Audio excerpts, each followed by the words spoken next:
So, I won't speak in the perspective of Big Bear as there is little evidence of how he spoke or if he ever spoke English at all.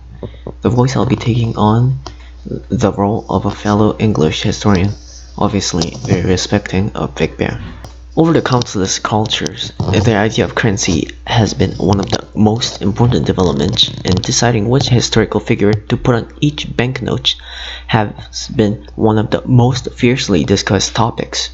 Today, I will persuade the audience why Big Bear, also known as Mistahi Masqua, should indeed be presented on the new $100 Canadian bill.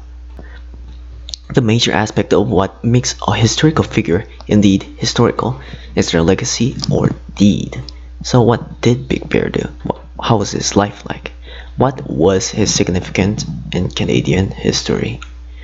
Born in 1825, he was a very popular and powerful Cree chief. He is most notable for his involvement in Treaty 6, as he was one of the few chiefs to oppose signing the treaty, believing that it would negatively impact the community and ultimately demolish their nomadic lifestyle. Big Bear also took part in one of the final major battles between the Cree and the Blackfoot nations. He once said, "We want none of the Queen's presents. When we set a fox trap, we scatter pieces of meat all around, but when the fox catch in the trap, we knock him on the head. He wants no bait. Let your chiefs come like men and talk to us." His resistance against Treaty 6 was formidable and impacted many, but due to changing times, his people faced starvation, and the chains of events ultimately forced them to sign the treaty. Things started to go downhill as death approached. When the Metis initiated the Northwest Rebellion of 1885 under Louis Riel and Gabriel Dunmont, Big Bear and his men didn't play any significant part. But Big Bear's son, Little Bear, participated in the Frog Lake Massacre as the chief. Even with him taking no part in the killing, he was taken to the court at age of 60.